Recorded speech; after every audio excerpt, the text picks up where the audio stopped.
I'm Jess, And I'm Wes, and we are the the Ontario Ontario Wildmen. Wildmen.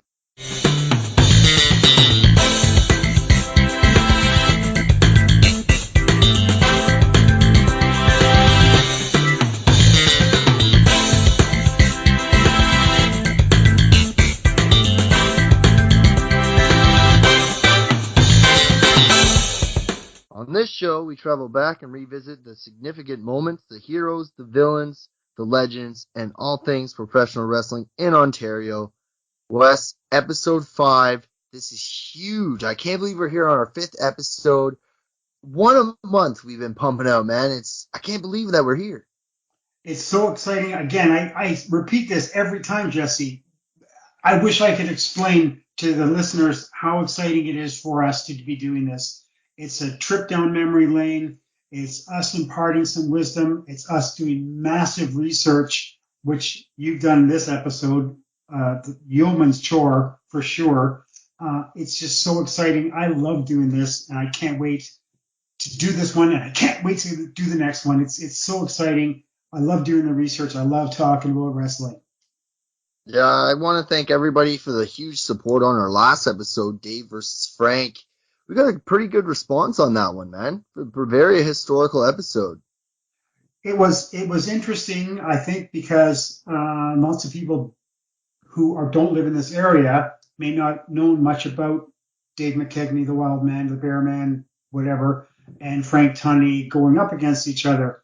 And I looking back now, I think, we could have done more. We could have done more. And I think it's probably going to happen for a lot of our podcasts, Jesse, because we are trying to be as detail oriented as possible. And we're probably going to be always wishing we had have done more, which is, I think, a great thing. We could try our hardest, but after the fact, you always think you could have done more. Yeah, we try our best to bring a good product, I guess, every month on the Dave Dynasty Network. The Wrestling Nostalgia relaunch that I'm very proud to be a part of. Exactly. Speaking of historical episodes, today's probably for Ontario wrestling. We're going to talk about one of Ontario, if not one of Canada's biggest stars. Today, on our 5th episode, we are going to talk about Whipper Watson. Whipper Watson, it's excuse me, it's so exciting to be doing this. Interesting, exciting. I keep saying that. Believe me, that it's exuberant. I am so exuberant about this. Whipper Watson was a hero to tons and tons of people, Jesse, before you were even a blink in your dad's eye, before your dad even was a blink in his dad's eye. Look at you trying to keep it PG over there. We've been watching videos of Whipper. We've been talking about him leading up to this episode. And seriously, someone who started their career in the 30s, it's impossible to grasp. It really is. I never saw him live, like wrestle. I saw him live a couple times, but I never saw him wrestle live. And really, I'm 62. He finished in 71. That was 50 years ago. So it's going to be hard to give the guy justice, but we're going to do our damnedest. Yeah, it's a lot to talk about. So today we're going to go all the way up to 1959. And then next week, we're going back to back for the first time ever.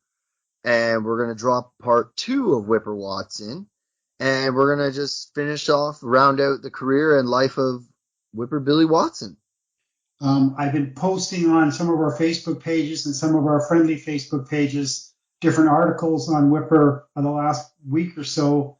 I'm beginning to get some of my stash of stuff out of storage and put away, sort of. And it's unbelievable to think about all the stuff on Whipper that I didn't even know I had. I just kept it because he was such a hero, such a god in many more ways than just in the ring for us. True legend, not just in Ontario, but worldwide, but sort of for just basically all North America. Gene Kiniski, who was a major foe of Whippers, he always billed himself as Canada's greatest athlete, which, he rightfully deserves because he's a big, big star also. But Whipper certainly was the man here in Ontario, without a doubt. And I'm thinking, Jesse, how many times do you think Whipper wrestled Gene Kiniski?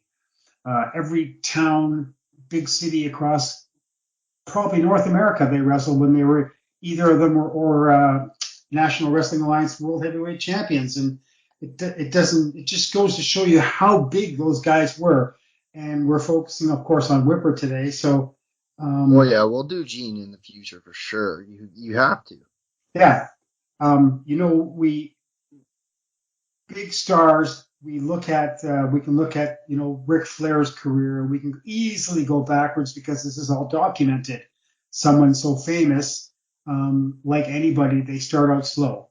They start out as a quiet person in maybe the starting matches, or maybe they don't even get to the big arenas. And that's where we are today. We're going to talk about the start of Whipper Watson's career. Yeah, but before we get on to that stuff, we got some modern wrestling news. Awesome. Because, we do have a lot of modern wrestling fans out there, and we like doing something for everybody. So, Wes, I want to start with something that deals strictly with Ontario. Canadian author and wrestling historian Greg Oliver was awarded the James C. Melby Historian Award at the latest Cauliflower Alley Club event in Las Vegas. That's huge. He's the reason I got all of Terry Dart's stuff. I just messaged him randomly, and we met, and then he kind of just gave me a lightsaber, per se, and sent me on my way, and he pushes me to be the best I can be with this history stuff, and that's probably why I try to be so detailed with the stuff I send you. He's been really good to me, and the reason I pretty much met you, man, because if I didn't get that stuff, I would have never known about the Wildmen, and then I would have never met you, and I'm just really happy that his work is being recognized, and it's really cool that an award for wrestling historian just went to somebody from our province. Yeah, that's a big award in the sport. Some pretty very, very famous wrestling historians have won it in the past. Some great people who've spewed so much information and let so much information and the research out to so many others. Greg, I'm so happy for him to be recognized. He's actually a testament, to someone's dreams coming true. I can't speak for him, but I know I've known Greg since he was before he could drive, and he's made a living at doing what he loves, and that's a fantastic thing to be able to do. Making a living with his passion and his love, and that's professional wrestling. And his books are fantastic. He has an awesome mind for the business. I remember, like, decades ago, he was talking about becoming a promoter, and then he said, "No, I don't want to be a promoter." And then as he got further into learning about the business, he realized that he didn't really want to be a promoter because things don't work out. See, some people might think it might be easier to be a promoter than write a book, but Greg has the talent, and kudos to him. I'm so happy that I've had his relationship in my life for 21, 35, 36 years. Wow, I didn't even know that you knew him that long. Yeah. I drove him to some events before he had his license. Wow. Yeah. But he was like so in tune then, and a great guy to ask for help, like you said. And any questions I've had, bang, he answers them right away. Me too. He's a good guy with that. Sharing his. And it's cool too because at the thing he announced his new book, which is going to be an autobiography about Madusa. You know who Madusa is, right? I do. Okay, so hold on before we continue. Yeah. I will tell you how I know Madusa, and then let's compare the times here. Yep. Okay, so I know Madusa. I know. Oh my God! I thought we were going to be professional. I know Madusa. You paid for a lap dance. Oh, go Well, ahead. Sorry. multiple times. No, I know Madusa from the most famous dropping belt in the trash can. Now remember when the Monday Night Wars was going on, I was 8, 9, 10 years old. So that's what I'm watching, right? So I'm like, you're talking 95. Yeah. I was in 1995. I would have been, well, my sister was born in 97 and I'm 9 years older than her. So there Wow. you go. So I would have been 7 years old in 95. Yeah. And I'm sitting there watching a girl drop title and stuff. And it's just like, what, for me, I didn't understand the whole jumping and all that kind of stuff. Cause to me, it was all just one show and one show. And I Yeah. had 2 wrestling shows to watch. Yeah. But I think it's going to be an awesome read because she had like monster trucks and all that, I think, too. Yeah. I can't wait. And like you said, Greg's books are awesome. I have read the Canadians book, but I also have the Heels book and Pro Wrestling Legends book by him. I haven't read yet, though. Okay. And he did the stories book, which is great.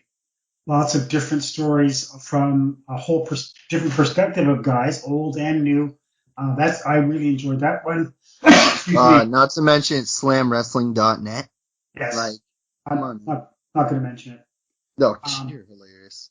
Medusa was she was popular, I think, in the AWA back in the day, and uh, Alundra Blaze back then? yeah, well, I think she was London Blaze when she came to the WWF, Yes. where they started pushing the girls a little bit more.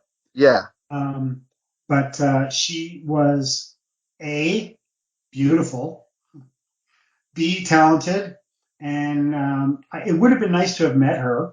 Uh, Truthfully, though, Jesse, I was never really into the girl wrestling thing because it didn't appeal to me that much. Of Uh, course, because you're from the era where everybody likes jacked up bodybuilders and no, not sexy ladies like Sunny.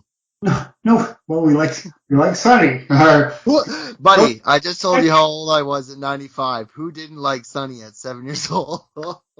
don't take that away from me. Although there was a manager in Texas and Mid South called Dark Journey, and I remember reading about her in Meltzer's bulletin. And I think he said something about to the effect of he thought she was the most beautiful woman uh, ever in the world, and she was absolutely stunning when we started getting the UWF tapes up here from Bill Watts promotion. Gorgeous. Yeah, it's gonna be great. I can't wait. I Yep. think he said 2023. I'm not too sure. But there's stuff about it on slamwrestling.net. Yeah. So, And that's oh slamwrestling.net, right?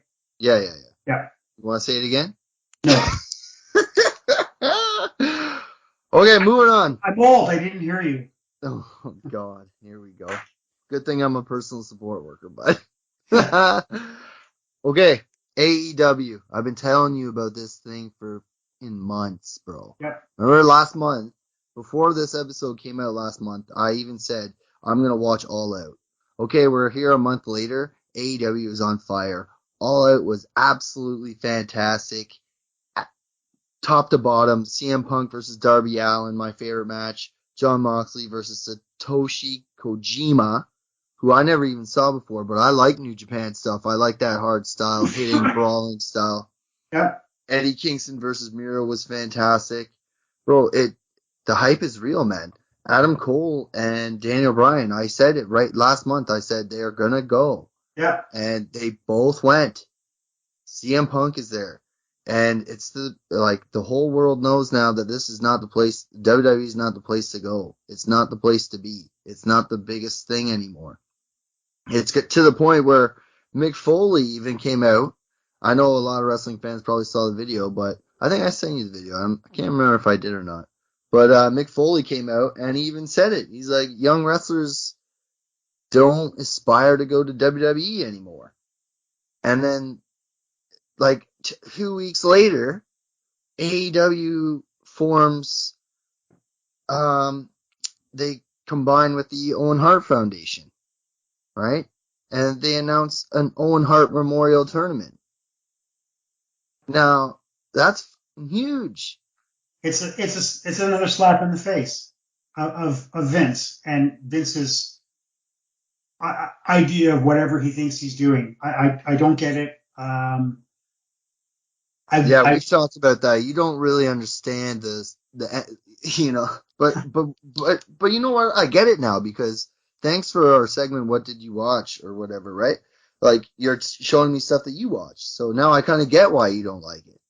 Yeah, if you watch some of the things that I've given you and some of the things, and you try to compare them, you can't because it's like 40 or whatever years apart.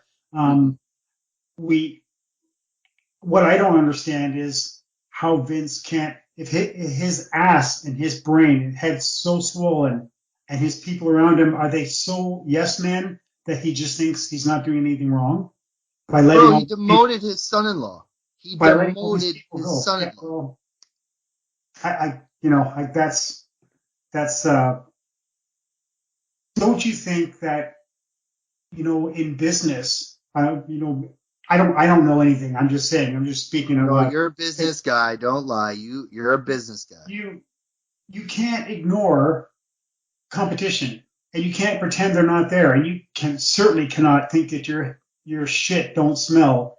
That anybody coming up will not maybe not they won't squish you like what Vince did to all the other territories, but won't they affect your bottom line? Duh, bottom line.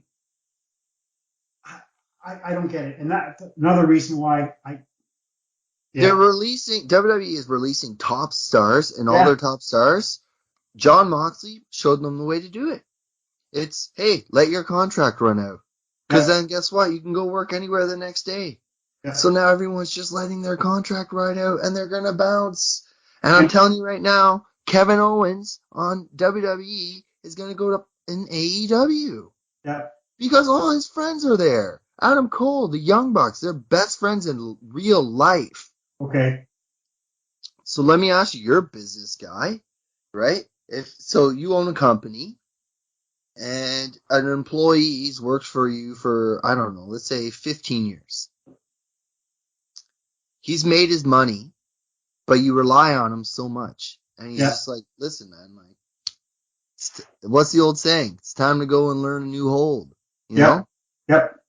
he's gonna go, man. I'm telling you. Uh, anyways, moving on.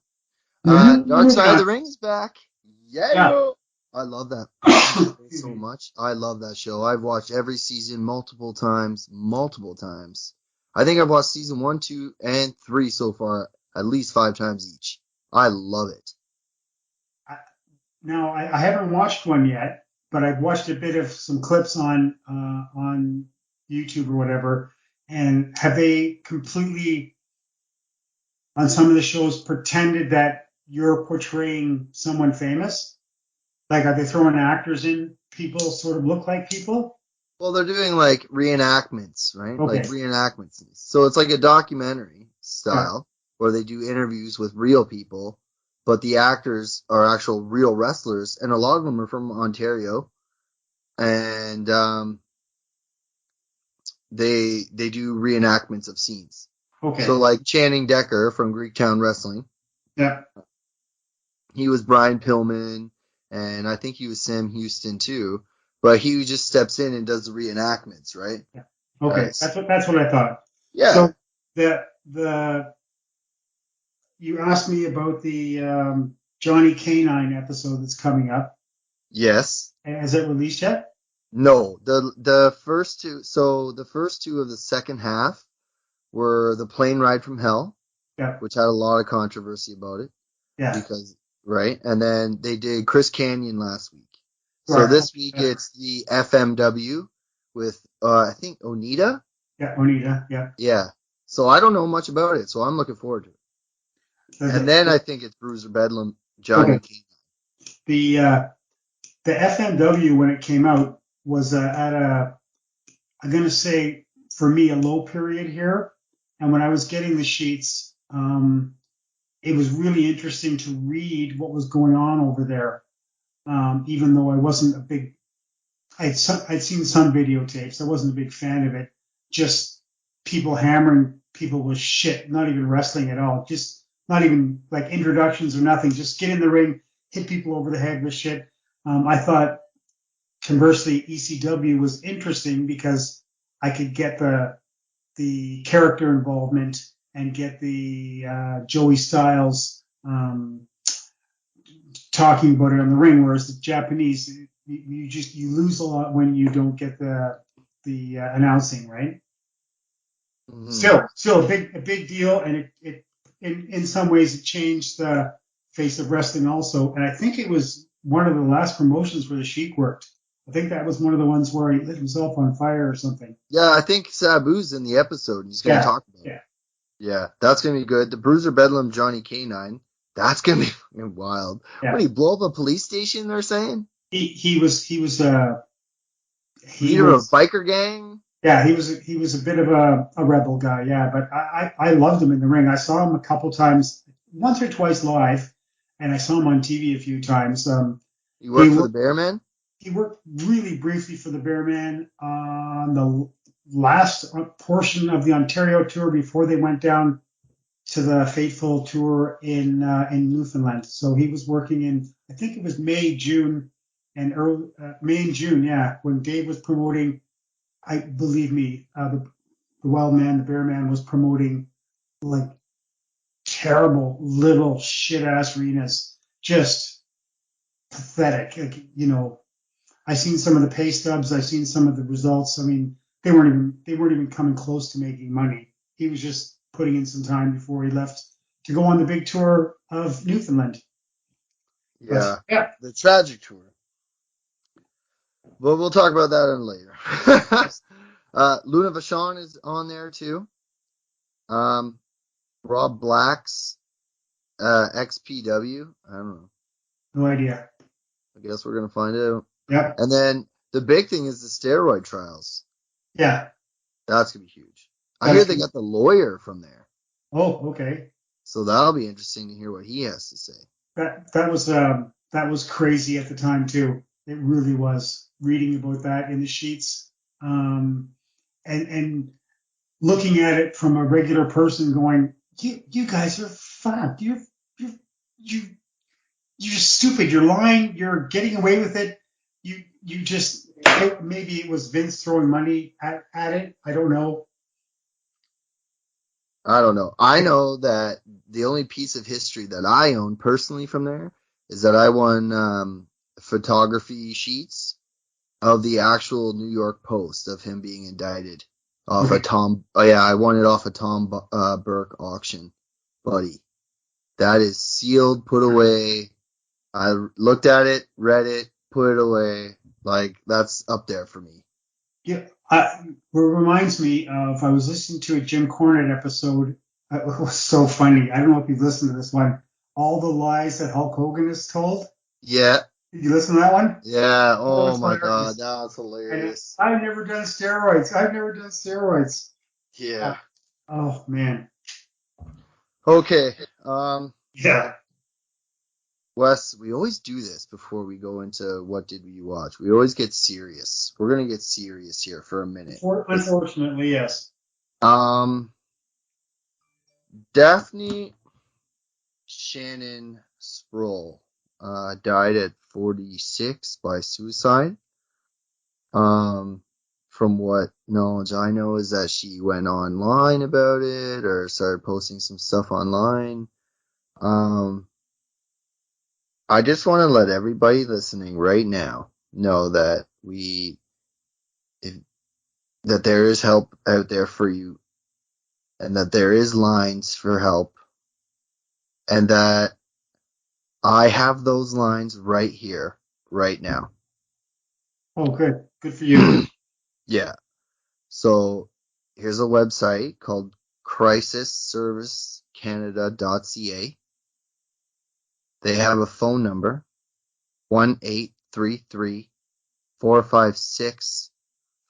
1-833-456-4566, or you can text 45645. I think it's very important. This is mental health has been a huge thing coming around, even in the wrestling world with this CTE and the mental health disorders. And And that's what she did talk about. She did bring up CTE and all this kind of stuff, and I just feel bad. And I know a lot of people were affected by this in the wrestling world. And it seems like every episode that we have to talk about someone passing away. It's unfortunate, but this one really hit home because, you know, I've personally been there, and We I take it just for want, granted, and I after the fact, people say, "Oh, I would have done this, I would have done that," but look at, for example, what Robin Williams was doing. exactly. You know, Chris Farley.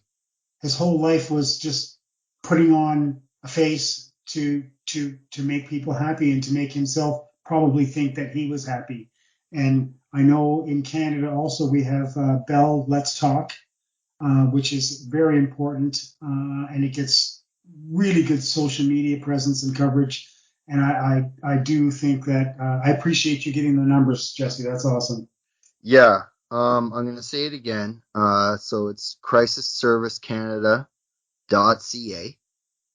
The number is 1-833-456-4566, or you can text 45645.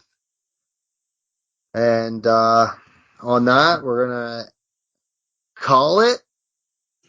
Let Dave take over, and we'll be back with what did you watch? What did you watch? Be sure to follow the Dynasty Wrestling Podcast Network and all of the participating podcasts on social media. The easiest way to find us is on Twitter. You can follow the network at WrestlePods, and you can find all the individual shows at their Twitter accounts. You can find the Wrestling Nostalgia Show at Wrestle Nostalgia, the Ring a Ding Dong Dandy podcast at Stampede Pod, and the Wildmen podcast at Wildmen Podcast. Also search us on Facebook for pages and groups. Participate, interact, join the network, and be a fan. Thank you for your support. What did you watch? That's what we're gonna do right now. What Come on, did you watch? Go give me a ahead, what sorry. did you watch? Give me a what did you watch? Uh, I watched from your. No, I meant give me a Oh, what did you watch? what did you Oh my watch? god, give me a what did you watch in your Gene Kaniski voice. Yeah, I'll do the intro into the next commercial. Oh my god, you're hilarious. It's gonna be awesome. Okay, this month was really interesting. What did you watch? Wes, what did I send you for you to watch? You sent me an absolutely terrible shit match from the worst wrestler in history and the biggest goof looking in the history. Goldberg versus Hulk Hogan, and it was Goldberg's string carried on, winning the title for WCW Nitro.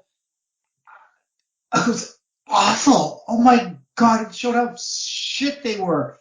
It was terrible. It was the only thing that was good about it. I swear to God, was the announcing and the crowd. Okay, let's take a Zach Morris timeout for just 1 second here. Who are you referring to as the worst wrestler and a doofus? Because I know you ain't talking about the Hulkster, brother. Hulk was the worst wrestler, and the doofus just a big jerk. It was awful. It was awful. I would have rather watched him Goldberg wrecking Bret Hart's neck. I swear to God, it was the announcing and the refereeing and the crowd was the best part. Wes, come on, I, bro. I tried watching the whole match. I watched the snippet. It was like, I don't know, 8 minutes. Okay, I watched it again. And I tried finding the whole match. I couldn't even watch it. It was awful. What the hell was that shit coming down the aisle? Like, what was going on? I understand that there's backstory and all this kind of stuff. It was terrible. Who was the guy who did the DDT? Who was that? Was that a basketball player? What the hell, Jesse? Jesus. Oh, I love sending you modern stuff so you get riled up. First of all, that was a significant moment in wrestling history, bud. Like Luz winning his 6th title, yeah. Okay. Yeah. No, but seriously, Goldberg put his title on the line against Hollywood Hulk Hogan, the king of wrestling at that time, because he was the leader of the NWO, Yep. one of the, if not the hottest faction to ever hit the planet. Buddy, I'll put NWO against Four Horsemen any day of the week, and we can make an episode about that, and we'll debate about. I'll get some backup. Oh, you'll lose so bad. Hulk Hogan's the biggest star of professional wrestling history of all time. Like, even the worst guy who was ever in the Four Horsemen, blindfolded with both legs tied together, could still outthink, out-wrestle, out anything Hulk Hogan. There's one NWO and there's 1,700 in Four Horsemen teams. I'll give you that. There was, yep. Yeah, Lex Luger. Anyways, it was awful. Hilarious. It was okay, awful. You sent me actually a pretty dynamite match. I'm not gonna lie. I like when you send me the old stuff. Bill Curry versus Johnny Valentine from Texas. What's this? The video? The Sam Houston Coliseum or something like that. Yeah. It was Paul Bosch's promotion back in the day. While Bill Curry and Valentine just slugging it out. No wrestling there. No, it was literally a brawl. Like I didn't mind it. Where I took some notes too. I like taking notes with stuff. So it's like, first of all, I was surprised that Johnny Valentine got a mixed reaction. Yeah. Because I was like, for me, I'm like thinking in my head, like Johnny Valentine was huge in Ontario, but I always have to remember this is before the internet and pre 9/11 and all that. You know what I mean? Like, yeah. So. And he was a massive tweener. So, yeah. Huge. Toronto, if he was playing heel, he could have been playing face anywhere else he was because he was traveling everywhere then, right? Yeah, and like with the first strike with Bull Curry is the crowd just went like they exploded, man. It was just one simple punch, and it was just like it's like you hit a home run, and I'm just like, oh damn, okay, that don't happen anymore. Now they just hit each other back and forth 100 times, and then go boom, clothesline. Or someone jumps up on the top turnbuckle and does a double half calf with a smoothie latte and presses him. You better hope I never ever catch you going to Cirque du Soleil. You'll be so criticized. Cirque du Soleil. Yeah, you've never been to Vegas. Oh my god, you're hilarious. No, but that match was good. I liked how it was best 2 out of 3, but he worked the head. Right, he had the headlock in, and what I liked too about the referee's coming in to check the hold. Is it a legal hold? Yeah. Right? Is he quitting? Is it illegal? Is it like they don't do that anymore? So I like that the referee got heavily involved too, like Johnny Valentine grabbing him, pushing him, the referee will push him back and stuff. Yeah. It's so different, man. It's just so different. Okay, what did you watch? Our fan entry. Well, I don't know. I'm sure he's a fan. He's a huge supporter of what we do, though. Yes. AC told me to watch this, and I said, why don't you and I both watch it? Yep. So, Wahoo McDaniel versus the Nature Boy, Ric Flair. Yeah, it was. I was a big fan of Wahoo. I think I saw him wrestle once live, and you had to like his style, because if you didn't like his style, you're never going to get him. But even watching the smallest clips of these two guys in the ring, and I watched some big Greensboro Coliseum matches, and I also watched some quick snippets during the TV show, which at the time, Jesse, you got to believe this, when Mid-Atlantic Championship Wrestling started coming on TV in Toronto, and we stopped watching the Sheik versus Ernie Schwab or Dewey and Billy fighting a 2-minute match against the Love Brothers to a curfew to end the TV show. When we started getting Mid-Atlantic, you just got to picture this. You're seeing McDaniels, Valentine, Flair, Piper, Andersons, Steamboat, world champion if Flair wasn't the champion, we're getting Harley Race in there, Tommy Rich sometimes. The TV show was spectacular. And even a 2-minute snippet of one of their matches from the TV studio is fantastic. Those guys just beat the shit out of each other. I don't know how Flair lasted so long. I really don't. His physicality must have been absolutely bizarre. Yeah, those were some physical fights, but oh man, that was crazy. The chops and the strikes, and it's Yeah. almost like I feel like sometimes they actually hit each other back then to make it even seem real. I read somewhere before that they used to do that. And I let's put it this way, I suspend my belief sometimes, Yeah. and then sometimes people do such a good job that you cannot suspend your belief. Hmm. Many people have said, I think even our good friend Tim Gerard told me once, well, the preliminary matches, they're not really hitting each other. It's just two guys. But the main eventers, that's real wrestling. And it's like, no, it's just that they're better at their craft. Yeah. They're telling us, they're professional, they're telling a story, but they're also making it look so either scientific or devastating or whatever that as a fan, you believe 1,000,000%. Yeah, and there's no denying the quote unquote swag that Ric Flair has too. You're Oh, like, he's like a god. yeah, yeah, Like, he was a god. I can't even imagine seeing him in 75 or what, like 78, yeah. 79, 80, and like North Carolina. You know what I mean? Go to 78 and see Harley Race or something like that. Like, it's just not the same anymore. we Well, we should talk about that in a future episode. Maybe I'll get some photos out and get some recaps done on some shows that I've seen in the past when you got to see someone who you really wanted to see for the first time live. And I went to the Gardens. I don't know how I got a really good ticket, but I got a ticket beside the ramp, right beside the ramp. And I do have a picture of Snooker coming to the ring and a picture of Flair coming to the ring. I And seen those pictures. You I'm, showed me I'm, those. I'm not a photographer, but oh my God, so good. And just to see those two guys live after seeing them on TV and thinking, oh, I'll never see Flair. We'll never see Snooker. And it was just breathtaking. Breathtaking. Good word. Yeah. Breathtaking.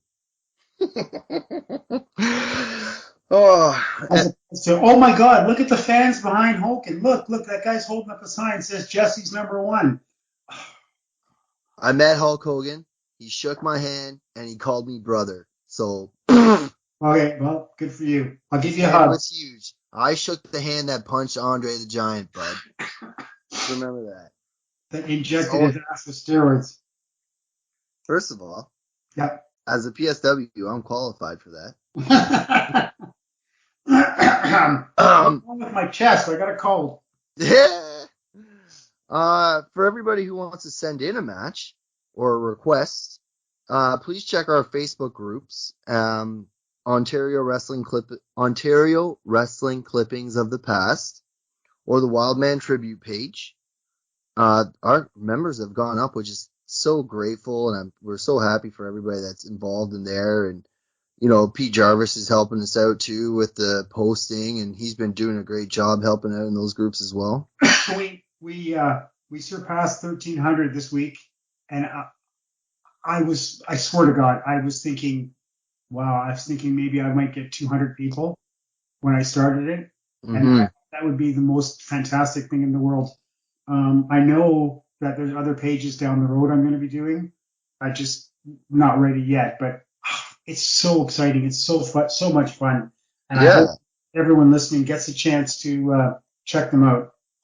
yeah. Help Again, with our they're Ontario Wrestling Clippings of the Past and the Wildman Tribute page. yeah, We're also on Twitter at Wildmen Podcast. That's WILDMEN Podcast. and that's We also, PODCAST, right? oh my God, how do you spell Hulk Hogan and Shawn Michaels are the best? How about that? Lynn, Wes is going crazy over here. Our email is wesjesswildman1. So wesjesswildman1@hotmail.com. Send in your questions for Wes and his ancient history of going to events, or you can send modern questions for me. I specialize in the 90s. I love the 90s, and Hulk Hogan's the greatest of all time. So whatever, dude. There wouldn't be any pro wrestling without Hulk Hogan. Oh, exactly, Jesse. I agree. Yes. I know you do. In the 90s. You're crazy. Whatever. Yeah, so send in your questions. Follow us on the Facebook groups. Even post your clippings and post your history. Like, we're all about sharing. We'll share our information. You know what I mean? We're not out just to steal anything. We're out just to keep it alive, right? Yeah, I think we were going to specialize in anything. We're specializing in trying to keep the history alive. It's so important. And doing the podcast is just an extension of that. I do have lots more plans for the two Facebook pages as I dig more stuff out of my wrestling room. And I posted a short video on there the other night. So anyone wants to take a peek what of a shambles it looks like right now, it's on the Wildman page. But I do have lots of plans. This is just going to grow and grow and grow. Yeah, just like our audience members and our podcast, it's amazing. It is. But speaking of the podcast today, like we said, we're going to talk about Whipper Watson. Well, I don't know, man. If you guys are listening to this show right now, October 3rd, 2021, because right now we always record before, so we have time to edit. So if you're listening day one, it is 81 years to the day that Whipper Watson debuted in Maple Leaf Gardens. Yeah, and that's crazy. 81 years ago. 81. Like, that's just about as old as my dad, and he's old as dirt. But old as dirt. You're old for saying old as dirt. I think, yeah. Well, I could have said old as God, but I don't believe. Oh my God. I think it's really cool that we're keeping a historical aspect with the dates here. It's so cool that we're able to do this. And it's not like it's planned. It's just, oh, hey, let's talk about yeah, okay. It just falls into place. But we're doing things the way people do things, that this stuff just happens for them. And we're moving forward and things are just happening for us. The significant dates of the last podcast for September 5th, 1971, which was 50 years ago. Excuse me. And then we're looking at this one for 81 years ago. It was a long, long time ago, Jesse. Long time ago. Wes, would it be fair to say that Quebec had Yvonne Robert and like Calgary and Alberta had like the Hearts, but Ontario had the Whip? 100%, Jesse. And I know you're not that great at French, so it's no big deal. Yvon Robert, yeah. I was French exempted in grade 6, bud. Known to some aspects as the Cœur de Quebec, or the Lion de Quebec, the Heart of Quebec, or the Lion of Quebec. Fantastic career.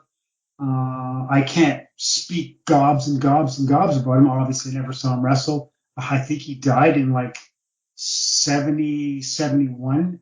His son had just started with Paul Vachon with the Grand Prix wrestling promotion, and he wrestled also, nowhere near like his father, but a big name in Quebec, big name in Boston, also huge in Boston when they were running.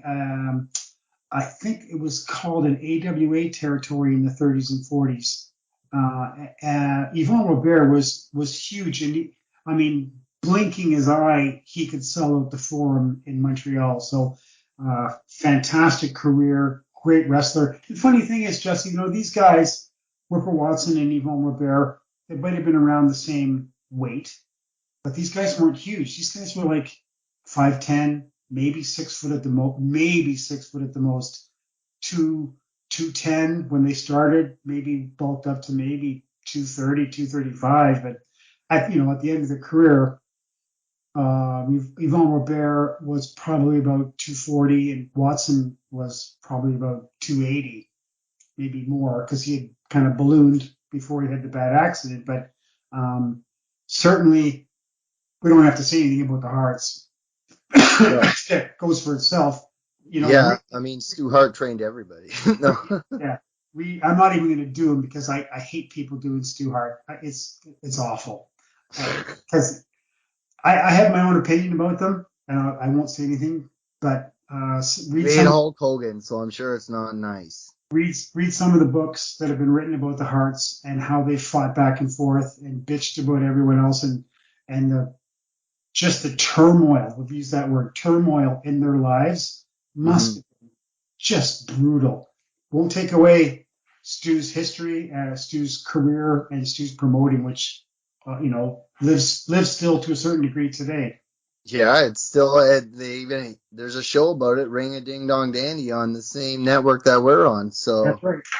And Dave Dynasty puts some of these together on his network, and we're awesome. So pleased to be part of it with our growing audience also, and we're trying to give information, give knowledge, pass along, share, and that's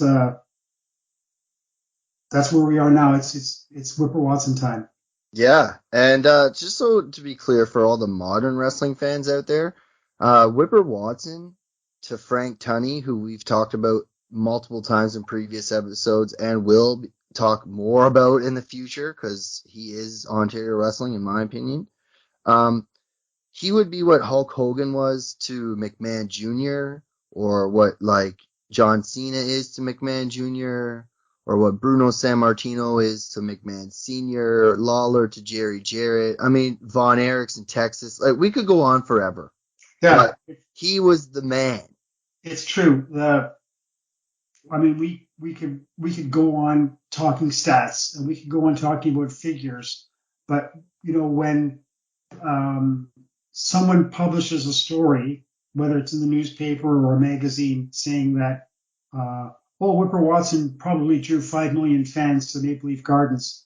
eh, Yeah, it might be a little bit in excess, like of 25, 30. Seriously, Gardens was running once a week, every week of the year, decade after decade after decade. And 9 times out of 10, during that time frame, Whipper Watson was in the main event or the co-main event, or he was in a tag team in the main event. And you can't deny that superstardom of someone who did that. You know, Decades, not 10 years, not 9 years, decades. Wes, check this out. I did some stats for you. Cool. So Greg Oliver ranked Whipper Watson number one biggest star in his Pro Wrestling Hall of Fame book, The Canadians. Yeah. SlamWrestling.net, as of September 19, 2020, had 2,918 documented matches of the Whip. He is an 11-time British Empire champion. He won the NWA World Heavyweight Championship twice. Once before the NWA was even formed in the 50s, which we're going to talk about. He's held the Montreal World Title, the Canadian Open Tag Team Title 12 times, Pacific Coast Tag Team Champion, International Tag Team Champion. Wes, I did a random asking of people at my other job, the driving range, the one I told you about. Yeah. Okay, so I asked around 15 people from the age group of like probably 50 to 85, I would say, to be honest. And every single person replied with, "Ooh, Whipper Billy Watson?" And they either knew him for the wrestler or the politics. And we are going to talk all about this in part one. But we're only going to talk about it from the beginning to 1959. That's right. Gene, want to come in here and talk about Grand River tea? One of the things that I'm going to tell you people right now, if you don't drink Grand River tea, there's going to be big problems. And by the way, Jesse, you look marvelous in that hat. Yeah, my hat's a Nova hat. Shout out to Andrea Benoit. Grand River Tea is proud to be sponsoring the Ontario Wildmen Wrestling Podcast, produced by Dave Dynasty Podcast Network with Wes and Jess, providing the Ontario wrestling historical content. Grand River Tea is providing their tea of choice, Dropkick Yopon. An ancient plant grown wild in the southern United States, Yopon is the only caffeinated plant native to North America. It has been used by Native Americans and early settlers in North America for decades. It's organic, sustainably wild, harvested, and hand-picked, and is only touched while growing by sunshine and rain. Dropkick Yopon is a medium roast tea that has amazing aroma of maple and a beautiful golden color when brewed either cold or hot. Here at Grand River Tea, we take our sourcing seriously, and we want to reduce our carbon footprint and make our teas as sustainable as possible. All our loose leaf teas are gluten-free, vegan, dairy-free, and have no sugar. So put your kettle on and enjoy some Grand River Tea. Whipper Watson was born William Potts in East York, July 25th, 1915. As a teenager, a young Potts sold the Toronto Daily Star until one day his brother convinced him to skip piano lessons for wrestling class.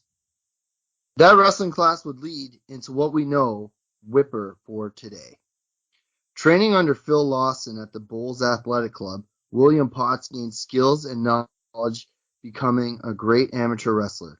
In 1936, Potts would make a life-changing decision and go overseas with fellow Canadians Winnett Watson, Hangman Bill Potts, Al Crusher Corman, and Kenneth Tiger Tasker.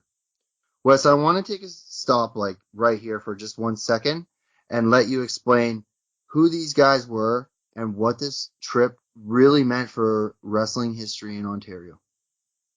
Well, Jesse, the names are lost basically in history except for this portion of talking about Whipper Watson. No one knows these guys other than maybe Tasker, because Tasker was the big referee at Toronto Maple Leaf Gardens for mostly for the Sheik matches, whether he was trusted to do the job or whatever. But Tasker, Corman, and Nelson were like the triumphant of putting the spark together that makes someone into a star. I think that they went to England, they did what they did, they bummed around or they whatever they did. It's kind of inconsequential of what actually ciphering down in Yorkshire on December the 7th, Whipper Watson went against some British wrestler.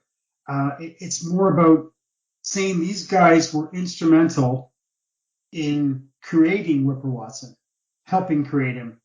And the funny thing is that down the road, these guys stuck together. These guys were all friends. These guys were friends then, and their friendships lasted until they probably all died. They were Tunney's guys. Watson, of course, was Tunney's guys. Tommy Nelson was a arena manager, a trainer, and a promoter in Ontario, and he promoted in many cities all over Ontario for decades as an agent for Frank. Corman reffed quite a bit, wasn't much of a wrestler, truthfully, but he still stuck with the business as a guy who was loyal. And these four guys, in their own way, were loyal to each other and loyal to Frank. Yeah, while in Europe, William Potts was being booked by, I'm going to butcher this name, George de Reluzavov. I don't know. Olympic gold medalist. In Europe, Whipper Watson actually developed his name because of the Irish whip into the back body drop, which became his signature move. Yeah, I didn't know that. he was booked everywhere in the UK, and what I've read, he spent 4 years there. Like, it's a long time. Yeah, it was only 4 years he was there. But you gotta wonder, 36, right? Yeah. So the Nazis invaded Poland in 39, and then in September of 1940, Germany bombs England. I mean, you got to think that the Whipper and his boys saw all this coming and said, "Let's get the hell out of here." Yeah, I think that again, good luck and fortune rained down on them, and for whatever reason, they escaped, if you want to call it that. Got the hell out, uh, get out of Dodge, whatever, hop on their horses, got the hell away, and like the cliche is the rest is history, right? Which we're going to talk about, but it's still so many little things that fell into place to make such a massive star. Yeah, when returning to Canada, Whipper got denied joining the armed forces because of his eye. Do you know anything about that? I've never heard that before Well, until you were doing this research. Um, I think a lot of the boys back in the day used to say when they were going to another area, they would quote get injured, and a lot of times they said because they weren't really injured. I mean, they weren't going to put a yeah, cast yeah, yeah, yeah. on. So they used to say a lot of times it was their eye. I know Lord Leighton used that one a long time. A couple other wrestlers in this area used the same thing. But, you know, whether it was true or not, I'm not saying it wasn't, but Well, regardless, it led to him to turning to Frank Tunney yeah. and using his wrestling skills, and which brings us to October 3rd, 1940, 81 years to the day that people are listening to this show for the first time on its release date. He made his 81 years ago, man. He would just enter the Toronto's most famous building, Maple Leaf Gardens, and he defeat Lee Henning. Wes, do you know anything about Lee Henning? You want to let the fans talk about Lee Henning? Or? Well, I do know a bit about Lee Henning because he was infamous in my early TV watching wrestling. Lee Henning had a massive career, massive career. Like he wrestled close to 40 years. Ugly as sin. Again, older than dirt. You know, you can't put an age on when you're 10 years old and you're watching TV like you were in the 90s and you're seeing. I'm trying to think of someone. Everyone was beautiful back when you were 10 years old and you were watching TV. Like there was no fatties. There was no. Oh, Sable, Sonny. yeah. Well, um, if you put Lee Henning's breasts up against some of their breasts, there'd be like Lee Henning was he was man he was so old and he was a pro, so he knew how to work and he was put into TV matches and he had breasts. Man, he should have been wearing a shirt. He was famous for raking excuse me his nails over his opponent's backs, grimacing and groaning. He did a lot of groaning. I remember my dad came downstairs one day and said, "What the hell are you watching? Listen, that's going on?" Because he could hear ah, ah. That's all Lee Haney did was ah as he was scratching his opponent's back. He was a loser. Yeah, he was enhancement by that time, but still, he was still able to get in the ring. So I mean, come on, he must have been solid, anyways. Um, and yeah, he needed a man's ear. What did Kramer call it on Seinfeld? Manzier? Isn't that Yeah, what he said? yeah, a man's bra. Yeah, a Yeah, brazier. Wasn't that? Brazier, I think, right? yeah. Sure. Just but still, to think He's that not talking about the man's breast. He's talking about the pectoral muscles, so everybody knows. there were muscles back then. Oh my god. So this is another thing about going back in history. We see Lee. I remember Lee Hanning, seeing him at 50 something years old, being in the ring still. So what does that say about 30 years before that, when these guys were young bucks and young studs and they were selling out all over the place? Lee Henning wrestled everywhere in North America. He was a huge star. Like not anything compared to Wilbur Watson, but still that it's unbelievable. Excuse me, to think that these two guys were starting out their career together and working at Maple Leaf Gardens. Yeah, Whipper Watson had his second match the next week, October 10th, 1940, where he beat Bobby Rogers. It's crazy to think that in February of 1941, he was already main eventing Maple Leaf Gardens. But things weren't so perfect between Frank and Whipper Watson. As the story goes, Whipper filed a lawsuit against Frank Tunney for breach of contract, causing tension between the two. So much so that when Frank Tunney held a number one contendership tournament on May 1st, 1941, Whipper Watson went to the Ontario Athletic Commission with his papers himself to prove that he was in the tournament, and Frank couldn't screw him over. That night, 4 wins straight, wins the tournament. Whipper Watson, major star with the people. I think that was probably for a British Empire title, and which he held, like as you'd already mentioned many, many times. I think it was for a number one contendership. Wasn't for the title. Oh, I see. It was for a contender. Yes. Yeah. That's right. Okay. Probably for the British Empire Championship belt. Yeah. I think that I'm not saying that this didn't happen. I'm not saying I haven't read it in the newspapers and the clippings and things, but I think it might have been a story floated by Frank to hype the match, which these guys did a lot. I mean, they had friendly newspaper reporters, and that's just my gut feeling on that one, anyways. So you don't think there was some like lawsuit, dirty tactic, mafia thing going on? I don't think so at all. I think that these guys were in cahoots together to build a crowd, which is the most important thing, to sell out the 17,500 wrestling seats at Toronto's Maple Leaf Gardens, the Carlton Street cash box. At the start of 1942, Toronto fans had their first ever rival hit the Gardens. The evil Nanjo Singh versus the local hero, Whipper Watson. Even having their first title match on April 30th, 1942, where Whipper Watson defeated the evil Nanjo Singh for the British Empire title. So let's take a time out here, brother, and talk about how important this rival was to Toronto fans, because in my mind, it's the first ever true rival where it was hero versus villain that hit the streets of Toronto.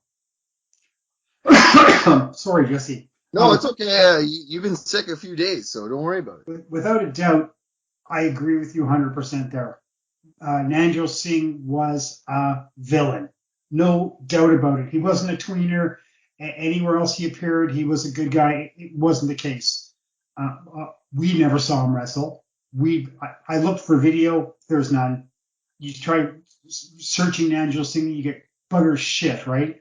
I did a search about a month ago on one of my secret newspaper sites, and basically all I got was some clippings and some stories on him wrestling around. But it boiled down to one of the only big events in his life was, which we'll talk about after. But to see these two guys in the ring must have been pure hell, because he was vile. Everything leads us to believe that he was vicious, vile, disgusting, crude, you name it, it was him. We can't even compare it to the Sheik, because completely different styles. I'm sure Nanjo could out-wrestle the Sheik with his one hand tied behind his back, because these guys, of course, back then could actually wrestle, and then they chose their persona that they were going to portray. He was the reason the ramp was created. The fans hated him so much that Frank Tunney had to create a way to get to the ring and get out of the ring before the fans kill these guys. Exactly. Andrew Calvert has in his book a photo, I think, from Roger Baker of Fritz Von Erich and Nanjo Singh hiding under the ring. Yeah, it was a major out for matches that had to end inconclusively back in the day. And the ramp was so famous now, but how evil must someone have been that Frank had to build something to protect them? These guys were making Frank money. He had to do something to protect them. The fans were going berserk. Dude, they're throwing smoke bombs under the ring to smoke them out. You know, the rivalry between these two guys was so intense. Like, this is even hard to believe. I mean, this is true, but I can't believe it, that he was brought back, excuse me, after he was let out of prison for murdering his wife. He was brought back to Toronto to main event against Whipper Watson. What, what, what? This wasn't a story. This is true. The guy murdered his wife. He went to prison. He was found guilty. Like, he gets out of prison. Frank goes, "Hey, Nigel, what's going on?" "Not much, man. What's going on with you?" "Hey, we need you back here." "Yeah, I could be up there next week. I'm just in Philadelphia." "No problems. What am I going to be doing? Who am I going to be working with?" "Oh, you're going to be working main events with Whipper." "Okay, cool." What? Hilarious. All right, let's move on here. No, he was just, for someone we have no idea about because we didn't see him. He must have been like just the most dastardly bastard around. Long career, like 35-year career also. And the guy was like 5'8", maybe 210. Why are those small guys the crazy guys? Wasn't Sheik small too? Not much bigger, that's right. Yeah. Whipper Watson would continue as British Empire champion and face a massive name from the St. Louis territory, Bill Longson, in August 1942, which drew the biggest crowd at Maple Leaf Gardens that year with 10,000 people. Now, a lot of people are going to think 10,000 people is not a lot, but remember, this is in the middle of World War II. Yeah, exactly. And it's every week. Yeah. Whipper lost that night. Watson had a bigger challenge, though, come his way in the fall of 1942 when he lost the British Empire title to John Catton. Is it Catton or Caton? 10. Yeah. Man, so Nanja was an evil guy. Was Catton just as bad, or like was this as big as Nanjo, you think? I don't think he was as bad a guy as Nanjo. Nanjo was like evil personified. Johnny Catan was a wrestler. He was a wrestler. These guys, Whipper and him, probably wrestled, put holds on each other, physically demanding each other within the script. So Catan was like, these guys' careers were unbelievable. I'm not talking about like Ric Flair coming back at 62 years old, working 2 matches in 1 year. I'm talking about guys that worked solid for 30 years, 35 years, from they were 20 to 55. Catan's ring record looks like 1928 to 1949. The guy was pretty big for back in the day. I think he was about 6'1", 250. So he's pretty bigger than Whipper. He had a long, solid career. Promoted in this area in Ontario for years also. I think he was the famous promoter that promoted at the municipal pool in Hamilton, where all the wrestlers used to get thrown in the pool. Oh, okay. Also promoted in Simcoe, Hamilton by the pool, and the Tillsonburg area also. That's crazy, man. It's crazy to think that all this stuff all just intertwines. Let's move on. Whipper Watson would win the British Empire title in the spring of 1943 against Jack Claiborne, which also drew the biggest crowd that year in 1943. Do you see a pattern here, bud? Every year he's drawing the biggest crowd. Yeah, a little bit of a pattern. Yeah, Watson would again lose the title to Quebec legend Yvon Robert. Ivan Robert. Oh, Jesus. I can't speak French. The Quebec legend on May 27, 1943, and won it back the next month. That's typical back then. Lose the title. Yeah. All right. It's typical stuff. Things would change for the Whip come the fall of 1943 when he got to face a familiar face, Bill Longson. Now, Wesley, I said his name earlier, but let's talk Bill Longson because he's somebody that Jim Cornette sent out a tweet before, and I looked this up because I knew he said something about this guy. He said that Jim Cornette said in a tweet that Bill Longson drew over 570,000 fans for over 58 matches in a 3-year period in St. Louis, and it was all pre-TV. Like, that's huge. Bill Longson, I don't know anything about the guy other than what you or I could read. I think he's mentioned in one of Greg's books. Dude, he invented the pile driver. Yeah, tough guy. Tough looking, tough guy. Ended up being part of the St. Louis promotion after he retired. Just for a sec though, Jesse, I want to go backwards. You mentioned, I didn't even realize this. You mentioned that Watson won the title in the spring of 43 against Jack Claiborne. Yeah. Now, I posted a picture on one of our pages the other day, a front page picture from the Toronto Telegram from 1943 of Watson wrestling Jack Claiborne. And I had the actual newspaper. It was stuffed in a wall of a house I was doing construction on like 25 years ago or something. And I was smart enough. I'm not that smart, but I was smart enough to take a photocopy of the picture and the date. And the newspaper just disintegrated. It disappeared. But I posted that the other day because I just found it. And I was thinking about, oh my God. And then I just looked at this now. It slapped me right in the face. That could have been that match. Dude, we have to look into that. And we're going to talk about it on part 2. Oh, I'm so fortunate. Make a side note of that. So look cool. into Yeah. Longson was a NWA world champion. Yeah. He was crazy famous. I think there's stories of him doing like 5 pile drivers, illegal pile drivers on someone back in the day. And like you said, drawing that many fans in St. Louis pre-TV. This is newspaper ads, radio 1941 ads. To 44. Yeah. So, and in 43, Whipper and Bill faced each other 3 times, and Whipper went 0-1-2. So they drew twice. Because Frank's not going to let Whip loose as this guy in Toronto. No. You can ruin him. They might have done a double DQ, or they might have done a counter to the ring, but he's certainly not going to lose. And when you mention Yvon Robert, the thing with those guys were that Yvon Robert was like the Montreal Canadiens, and Watson was like the Leafs.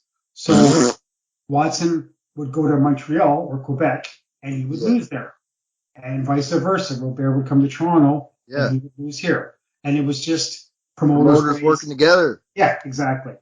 And, also back in the day, unless you got the newspapers, you didn't know. So your great star, you didn't know that your great star lost in Montreal or Quebec City or whatever. For the fans that want to look more into Bill Longson, Maple Leaf Wrestling, the website, AC has put up some actual footage of Whipper versus Bill Longson because I don't know if you saw, but he got actual film. What? I didn't see that. No? No. Yeah, he's actually got film. Okay. For a reel. And he's transferring all this footage from the reels, and he's trying to get it on the computer. So if anybody wants to check in, Whipper versus Bill Longson, it's right there, free on the website, man. Awesome. In 1944, Whipper Watson also had another great rival come his way. One that took the top drawing match of the year. Hard Boiled Haggerty. I love the name, bro. Yeah, it's a great name. Because he's bald. Yeah. He looked the part of being hard boiled, tough as nails. Another one of those guys that maybe even Haggerty might have been one of those guys that worked the circus wrestling shows. I'm not sure about that, but maybe because those guys were so tough, so tough as nails and steel, right? We could do a whole episode on Hard Boiled. Yeah, big guy, at least 6'1", probably around 270, 290. He held lots of regional titles, but he was most successful in the later parts of his career as a tag team guy. Excuse me. Second to none, though, as a true legend and a true traveling professional, guy who actually traveled pretty much all the territory. He ended up in California, and he was an actor. Yeah. What's cool about Whipper Watson is that one of the coolest moments in Ontario wrestling history is also one of the coolest moments in professional wrestling history. For those who like to take notes, check this out. In 1945, Whipper Watson once again found himself in the ring with his arch enemy, Nanjo Singh, but this time in a wire fence match. Now, in my opinion, this would be the birth of what we modern fans would know as the cage match. I wouldn't doubt that, Jesse. I mean, it might have been floating around somewhere at the time, but you got to figure, like what you always say, this is before the internet. This is before people today knew that there was a cage match in Tuscaloosa, Oklahoma last night. So someone might have come up with the idea. Frank might have heard it at one of the NWA meetings, or one of the traveling boys would have said, "Hey, guess what they just did in Chattanooga, Tennessee?" So if it's not the first, it probably was the first in Canada. Definitely the first in Canada, I bet. Yeah. There's a great section on that too in the history of Maple Leaf Wrestling book too. Absolutely fantastic. Despite that Whipper versus Nanjo wire match, it was Frank Sexton and Whipper who drew the biggest crowd in 1945, who was the AWA champion. And now I'm not talking Vern Gagne's AWA. That's right. That's right. In 1946, Probably the sorry? Boston AWA. Yeah. The Boston AWA, yeah. In 1946, Watson lost to Bill Longston 3 times. And I want everyone to remember that. Okay? Watson lost to Longston again in 1946 3 times. Despite those matches, Whipper Watson again drew the biggest crowd in the Garden, beating Wenceslaw Talon with 14,000 in attendance. Man, these names are going to kill me on this episode. I hope people don't tweet me at Wildmen Podcast. Wadislaw was a famous pro wrestler. He had a ridiculously long career also.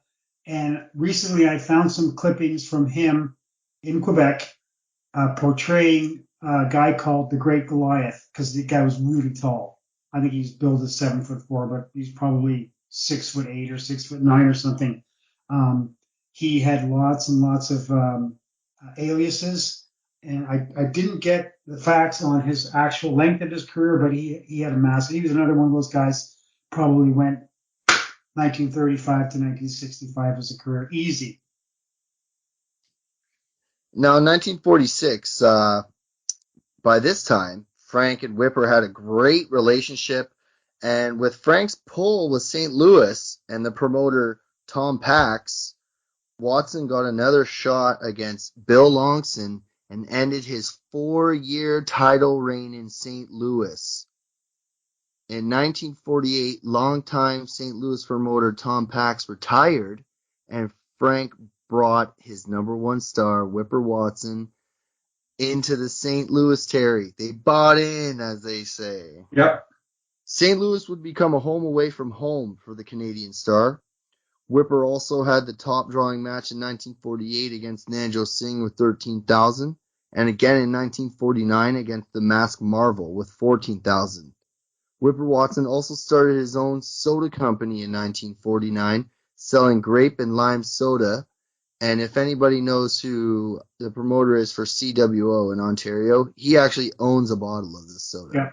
Yeah, that's cool. Really yeah, cool. it's pretty cool seeing that. So thanks, Davin, for sending that to us for the show.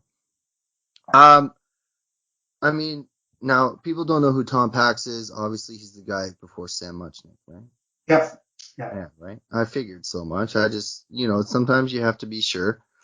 I want to talk about maybe the politics getting Whipper to beat Bill Longston. Because if you really go back and listen to what we just said, in the last 4 years prior to this, he lost to him about 6 times. He didn't beat him. So now he buys into the territory and gets to beat the number one star, Bill Longston. You heard what I said about Jim Cornette, what he said. He's one of the biggest selling box office stars of all time, still to this day. So how significant is it for a Canadian to hold a major title such as the NWA title? I'm sorry, Jesse.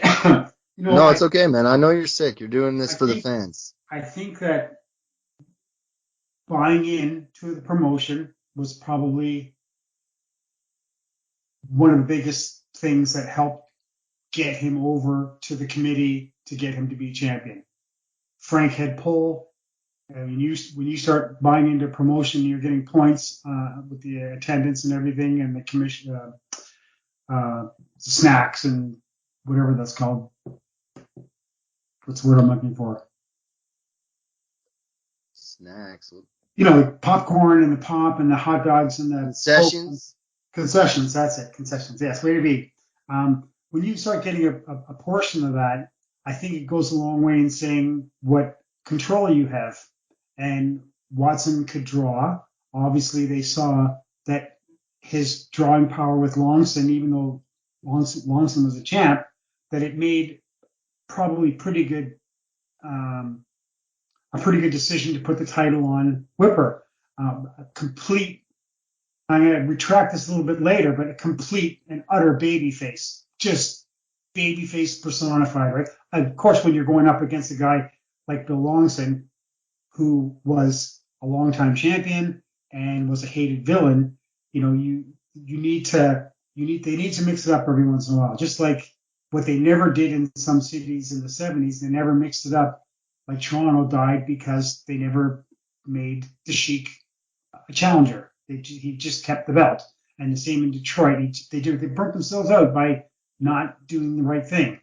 And obviously St. Louis lasted for so long, such a mecca. It had to be. I think St. Louis was more important than New York City, but that's just because I'm a preferential NWA guy. It was the biggest thing. And for a Canadian guy to get the title, partially because of the money they invested, but still, they would never make someone, just because you invested money, they'd never make you champion if you couldn't draw, you couldn't work, you couldn't do all the things that the National Wrestling Alliance or Association at that time wanted you to do. Yeah, and not to mention too, like people can just rewind and listen to what we just said. He just drew 8 years in a row the top drawing matches, pretty much. Yeah, He's the biggest Canadian star in the 40s, probably. Would you say? the biggest, the biggest Canadian, yeah, the biggest Canadian wrestling star of the 40s. In the 40s, no doubt about it. Because Yvon Robert was just as popular, but he didn't go out of his territory that much. A lot of Montreal, a lot of Boston, some St. Louis and things. But Watson traveled. Beating Longston and ending the 4-year career, and then losing eventually to Fez, he didn't have that many defenses. He only had 24 title defenses. That's not to say anything about his talent or lack thereof. I mean, they gave the title to Tommy Rich when he was like 27 years old, and he did less than a month, and he wasn't working every night either. So Watson was the man, no doubt about it. He would have never been given the title if he wasn't. Never. No. Like, why didn't Killer Kowalski get a world title? He was just as good, or even better, maybe, as a star, as a wrestler, as a talent, and everything. Perfect point that Canadian guy wins the National Wrestling Alliance World Heavyweight Championship belt. Not to mention he's the first Canadian to ever hold the title twice. Yeah. And we're going to talk about that. So, I mean, again, you got to think, like, it's so big, man. Like, out of everything we talked about, though, I need to know, Wes, if you had to go back, which match or which rival, like, which one would you want to go see? If we had the DeLorean and Marty McFly, where are we going? Or where are you going? We're going to see any Watson-Fez match. Any. Whether it's the losing match that he lost the title, or because that was a count out. So, I don't like count outs, but I'm the same. I'm talking about the 40s. They had to do something, right? So, definitely Lou Fez. Really? I would go back and see Nanjo sing just so I could say I saw him. Yeah, that's a good To see the picture. heat, just to witness the true definition of what heat is. Yeah, Because now you can't do it because everybody's so goddamn sensitive, yeah. And right? smart. And Totally smart smart. too, right? Like everybody, the online thing is out, buddy. Everybody knows it's a scripted show. Yeah, Right? So let me go back into a time where no one knew this was a fixed sport, yeah. right? I don't want to call it fake. I call it assisted falling, Yes. right? I don't like when people call it fake. Anyways, um, any specific rival that you would like if you could go back for 1 month for the Garden? Would you just watch like a straight rival? Do you think like what I'm trying to say is like Whipper Watson's top rival in the Gardens? Like, do you think he's It would be neat to see. If I was going to say anybody, it would be neat to see go to Montreal on a Saturday night and see Yvon Robert and Watson wrestle for the even if it was just the Montreal World Title, which was a big deal. That title doesn't get the recognition it should. Fantastic belt, great history and lineage, but and then watch them come back to Toronto and see the next match, or maybe Montreal, Ottawa, and then Toronto within 1 week to see them wrestle 3 times, to see them do what they did for their fans here, their fans here, and their fans here. That would be so cool to see, to watch the difference in guys doing the exact same thing and how the crowd reacts and all that kind of stuff, right? Because that would be really cool. yeah, because again, there's no internet, there's no cell phones. I can't just text you, dude, you never believe what just happened. Yeah. You know what I mean? It doesn't work like that in the 40s. So it's interesting to always look back and say, hey, like, and really do compare the times and say, hey, like, he actually sold out and drew so much money that they trusted, and then that he bought into St. Louis. Okay, maybe politics played into a part of it, but at the same time, you can't, like you said, you can't just give anyone the title. Harley Race just didn't get the title. Exactly. You know what I mean? Exactly. And back in the day, Jesse, there was in the newspapers there was a column of last night. It was called something like "Last Night's Matches," and they would be with tiny, tiny, tiny. I can't even take a picture of it and blow it up to put it on my page, any of the pages, because it's so small that you can't read it when you blow it up to make it so that it's bigger. And it would just say something like Montreal, Yvon Robert over Billy Watson 2 out of 3 falls. And then below that, it would say Sacramento, California. Don Leo Jonathan beat Killer Kowalski 2 out of 3 falls. So yes, if you were looking for that, you'd see it, but it doesn't tell the story. It just tells the blurb, right? Yeah, exactly. That would be the closest to the internet back then. And that was some guy phoning in something and then it going over the wire across to the UPI or whatever the news agents were, like Reuters or stuff like that, right? Completely Yeah. different. Well, guys, that's the 1940s pretty much wrapped up on Witzer Watson. We got a lot more to go. Send us in your tweets at Wildmen Podcasts. We're on our Facebook groups, Ontario Wrestling Clippings of the Past, the Wildman Tribute page. You know, we're all over social media. Send us in what you think. Send us in what do you want to see? What Whipper Watson match would you want to see from the 40s? Would you want to see the cage match? Would you want to go back and see Thez?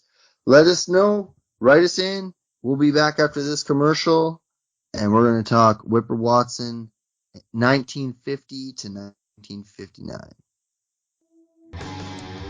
Support all of the podcasts here on the Dynasty Wrestling Podcast Network. Best way to do that is go to our Pro Wrestling Tees store. It is at ProWrestlingTees.com/The Dave Dynasty. There you will find all of the shirts that we offer. I Heart Old School Wrestling, Bruiser Buddy, the Podcast Mask shirt, and of course, the official shirts for the Ontario Wildmen and the Ring a Ding Dong Dandy podcast. Visit ProWrestlingTees.com/The Dave Dynasty, order a shirt, and support the network. If you would also like to support, you can join our Patreon. It's at patreon.com/Dave Dynasty. There you will get exclusive audio and video clips, early releases on podcasts, and much, much more. And if you would just like to make one-time contributions to support us, you can go to paypal.me/TheDaveDynasty. Thank you for supporting us. Thank you for listening. Continue to support independent wrestling podcast. Okay, we're back, Jesse, and the 1950s was an interesting time for lots of reasons. But since we're dealing with Whipper, let's focus on him. Only 5 years after the war, the baby boom era had started, as well as immigration was a huge thing in Canada and in Toronto in particular. So lots of people were looking for a fresh start. Lots of people were looking for that new thing. And even though Maple Leaf Gardens had been around already at this time for 20-something years, we didn't need to look any further than who was selling out the building all the time. Watson was competing against or with Lord Leighton, who was crazy famous here. Edward Carpentier, Ilio DiPaolo from Buffalo. He started popping up in Toronto as a tag team partner. Professional wrestling Ontario only benefited, and with the top stars like Whipper Watson working for Frank Tunney at the Gardens, they did a great job of bringing in some fantastic stars. Like you said, after the war, it didn't take much for evil Germans to take over as the main heels. Hans Hermann was a big guy. He's another 6'5", 6'7" guy. Hans Schmidt, famous Canadian wrestler who had a really long career also. Hans Schmidt, I remember seeing him on TV before he retired in the early 70s. And he was a big guy, really well muscled on his back. It's not defined, but you could see the years of toil and the muscle on his back. And he had these knots in his back like holes, like someone had put a rock in there and smashed it in and then taken the rock out. he was very evil. And of course, Fritz von Erich, we don't have to say anything about Fritz. His career was, trajectory was like stardom, right? And funny thing about Fritz, all the sad things that happened to the von Erich family, his first son actually died in Niagara Falls, New York, while he was campaigning in this area, which is, I don't even talk about how sad the family is there. But also bringing into the 50s, we were looking at some guys who teamed and fought against Watson. So guys like Brower and Yukon Eric, Leighton, who started as a massive heel in Ontario, he fought against, and of course eventually with Whipper, Sonny Warcloud, Bobo Brazil, they all came into the Ontario circuit one time or another. But the only real winner and the only real win for Tunney and on Toronto and Maple Leaf Gardens was Whipper Watson. As his stardom grew, we could see, looking at the facts we looked at, the attendance in Gardens grew and grew and grew. And Watson and Yukon Eric, who also was a heel when he came in to start, drew 13,000 people. It doesn't seem like much now when the Pontiac Silverdome's selling 96,000, but there was no arenas like that anywhere in North America, especially for wrestling. There was a famous one in Los Angeles where Luthez and someone else drew 100,000 people into one of those big bowls where the college football players used to play. But basically, wrestling was in places a lot smaller than Maple Leaf Gardens in general around North America. St. Louis, Madison Square Garden, whatever Madison Square Garden would have been in the 1950s, because there was like 3 or 4 of them. But and the Gardens and the Kale Auditorium in St. Louis, unbelievable money drawn. These guys, I can't see how they weren't just money just falling out of their pockets. So yeah, Watson and Yukon Eric, 13,050, 1951. Watson and Leighton fought many times, and they brought 14,000 to one show at the Toronto Maple Leaf Gardens. He's just a massive megastar, not just with wrestling, but his humanitarian effort. He was so big that, and Jesse, I think this is another story that was just floated for the newspapers, for fans, that Yeah. he tried out for the Edmonton Eskimos in the 50s. But in August 28th, 1952, Watson and Flanagan defeated Hans Herman and Lord Layton, becoming the first ever Canadian Open Tag Team Champions. And that was probably a big deal because Watson, still young enough in his career that he didn't need the tag team. He still could draw enough by himself. But the guys coming into Toronto like Donnelly O'Jonathan and Killer Kowalski, they just needed to have a rotation of people main eventing all the time to keep it fresh, right? Yeah, not to mention too that he's been wrestling for how long now? Like, remember, he left for Europe in 36. Yeah. Now we're at 1952. It's every night these guys are going and they're beating the hell out of each other. Yeah, exactly. So, and it's so funny that Pat Flanagan and because you know who Pat Flanagan really is, right? Yes. Yeah, he was on the main trip.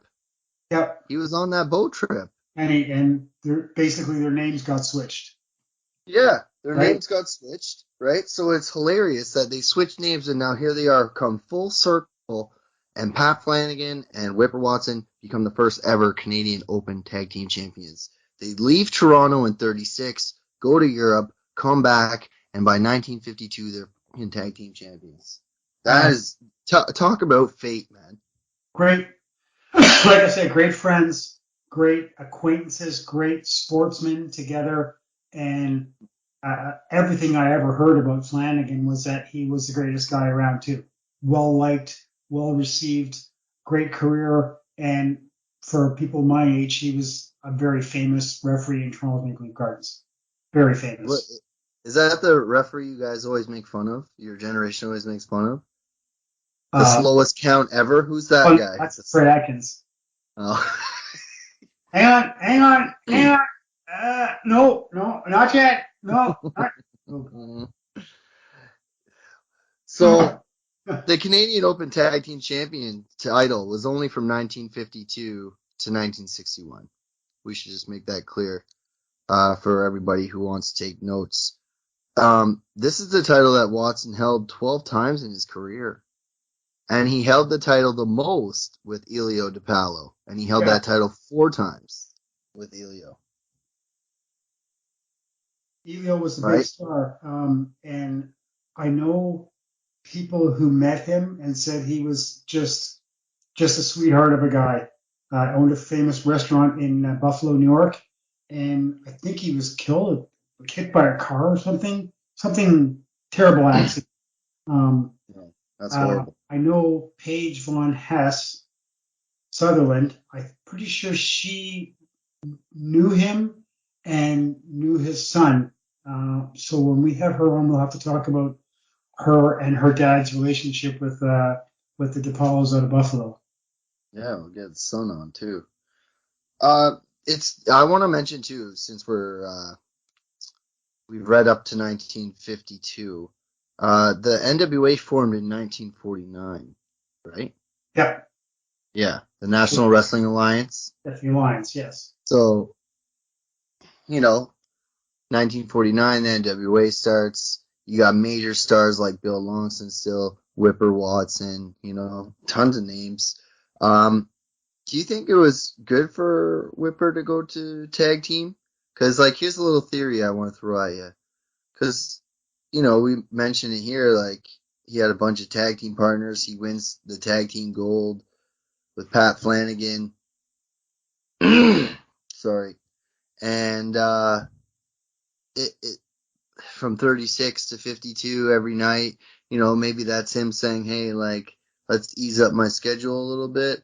Or is it the fact that now there's so many big names coming out of everywhere, now you can have 3 versus 3, 2 versus 2, get more stars on the card and draw more people in? I think those are good points. I think those are really good points.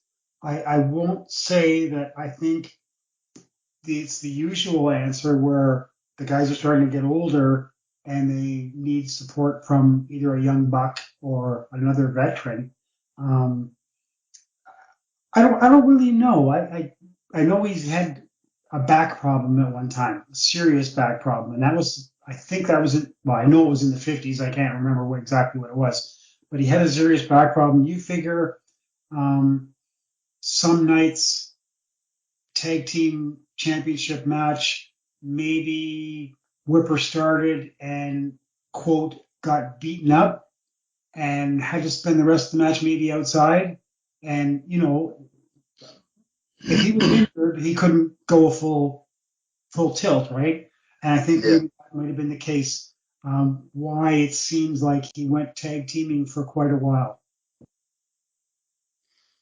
Yeah, for quite a while, for sure. Because in 1953, Whipper again continued his tag team success, drawing, this is huge, 16,000 people to Maple Leaf Gardens to watch Yvonne Robert and Whipper Watson take on the Mills brothers, winning the Canadian Open tag team titles. The best star in Quebec, the best star in Ontario become tag team champions. That must have been huge. And the people who knew what was going on in wrestling knew that the Mills brothers were Canadian also. So it's four Canadians in the ring, and there was a lot of people who they might not have known, say, who. Let's just put it into terms of excuse me, who the Sheik was. They didn't know his name was Edmund Farhat or Edward Farhat or whatever, but they knew that he wasn't necessarily uh, an Arab, or he wasn't this, or Kowalski, for example. They knew Kowalski wasn't. Most people knew that Kowalski was Canadian. It just wasn't pushed, right? So back in the day, I'm sure most people knew all four of these guys were Canadian, and it was billed as a big deal because it's four Canadian guys going in the Canadian mecca of professional wrestling, for sure. Yeah, And Toronto was 16,000 people. Jesse, again, we got to go. It's weekly. Yes, they're not drawing 16,000 weekly. It's week after week. Every Thursday night at Toronto's Maple Leaf Gardens, they're putting on main event stars, fantastic matches, and people are getting their money's worth every week for decades and decades and decades. Would you rather see Yvonne Robert and Whipper Watson take on Al and Tony Mills, or would you rather see the Kalmakoffs? Definitely the Kalmakovs. Really? I'm They're actually surprised by your answer. there's a film that was made in Montreal and it's been posted on some of our pages before. I think it's called La Lutte or something like that, which is French for wrestling. And I think it's supposed to be a tag team match. A young Dominic DeNucci was in it. Carpentier was on it. And it's sort of like a Quebec documentary about professional wrestling. And the Kalmakoffs were on it. I'm pretty sure it was Ivan, and it might have been Carol, but I'm not sure who. And Ivan Kalmakoff was insane, physically fit, crazy, could do everything bad and good. And so that's why I chose that for sure. Yeah. With all the tag team action Whipper was bringing worldwide, 1953 seemed like a new beginning for Whipper Watson, winning the Canadian Tag Team Open Championship with different tag partners. But one new rival in 1953 really helped Whipper Watson, and not to mention, it saved the city of Oshawa's wrestling scene. It sparked a rival that traveled across the Ontario circuit, the Great Togo. It wouldn't be until 1955 where Whipper would once again capture the audience and draw the biggest crowd, facing Antonio Rocca with 13,000 people went and saw that match. I want to take a timeout. We have to talk about the Great Togo and we have to talk about Antonio Rocca. But before, I want to take 1953 was the top drawing match with the tag match, 16,000. 54, he didn't win it. So the first year in probably over 12 years, he didn't draw the top match there. Yeah, yeah. Again, Just so the testament of Frank Tunney's drawing power and being able to bring big guys in, right? Whipper could have been on a bit of a mini tour. Maybe he was getting ready to. Maybe they were checking him out to see if he was good enough to take the belt off of Thez, which is coming up soon. So could have been many things that led to quote Whipper not being in the scene. Um, Do you think the some Great people Togo helped mention, him though? pardon me. Do you think the Great Togo rival helped Whipper's career go back to singles wrestling? Of course, sure.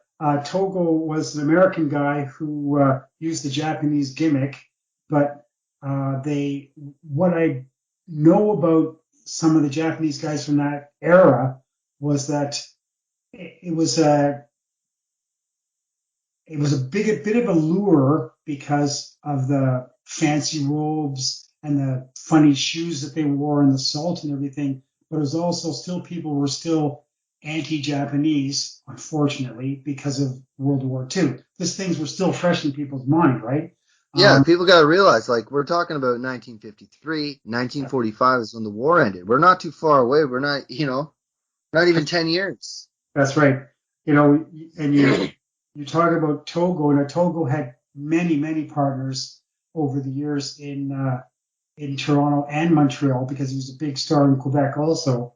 But you know, some of the tag teams that were up against Whipper, and we should mention guys, especially that it was a great promotional thing too when you and your tag team partner are on a hot streak, you win the belts, and then you need, by whatever reason, you need a foe, you need a bad guy, and they play a rouse on the fans where someone misinterprets something, and they did it with Brower. Watson and Brower did it like for decades. Don Jonathan and Whipper did it also. So they brought in some really big guys to team with them, and then eventually to go against Whipper. Yeah, if you want to learn more about how the Great Togo and Whipper Watson rivals saved Oshawa scene, again, check the Maple Leaf Wrestling website. They do a great piece on that, just rivals specifically.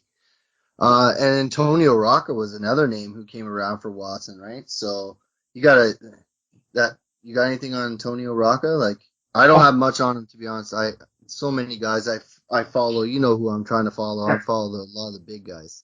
The Rocca was a huge star, supposedly from Buenos Aires, started in Texas, and worked his way up to the God in New York City before Bruno. I've seen him wrestle on video quite a few times. Very acrobatic, really wiry, skinny, kind of muscular guy. Really wiry, hardly an ounce of fat on him. And did a lot of flying stuff. Picking guys' nose with his toes. It's just some comedic stuff, but he could really go in the ring. And it's funny because he was so famous in the magazines because of his athletic ability. But in the early 70s, when Vince Jr. started doing the commentary on the WWF TV shows, one of his first co-announcers was his real name was Antonino Rocca. He was brutal. Oh my God. His command was that English language was so poor. There's so much guy. He's up in the ring there, he's jumping like a Mexican jumping. Oh, brutal. And I don't know what's more brutal, that or your Italian accent. But holy Christ! Yeah, I'm really stereotypical. He was awful. Fantastic No. star though in the ring. It just kills me that Rocca can pick somebody's nose with his toes, but Hogan can't land the leg drop. Let's move on here. 1955, Watson also purchased his own territory. Watson purchased the Seattle territory from Bob Murray, but it folded months later. Just so everyone knows, he still at this point has a say in St. Louis, now has his own territory, which won't be there in 1956. What will be there, though, in 1956 is what will also be remembered as a historical night, a legendary moment for Ontario wrestling history, a historical night for NWA wrestling history, and a memory that everybody remembers across wrestling, and especially within the historical community. March 15th, 1956, Whipper Watson versus Lou Thez for the NWA World Title. Like I said, Wes, this match is still talked about for the historians because, one, it was the top drawing match of that year with 15,000, and two, Whipper Watson ended Lou Thesz's 6-year streak with the title.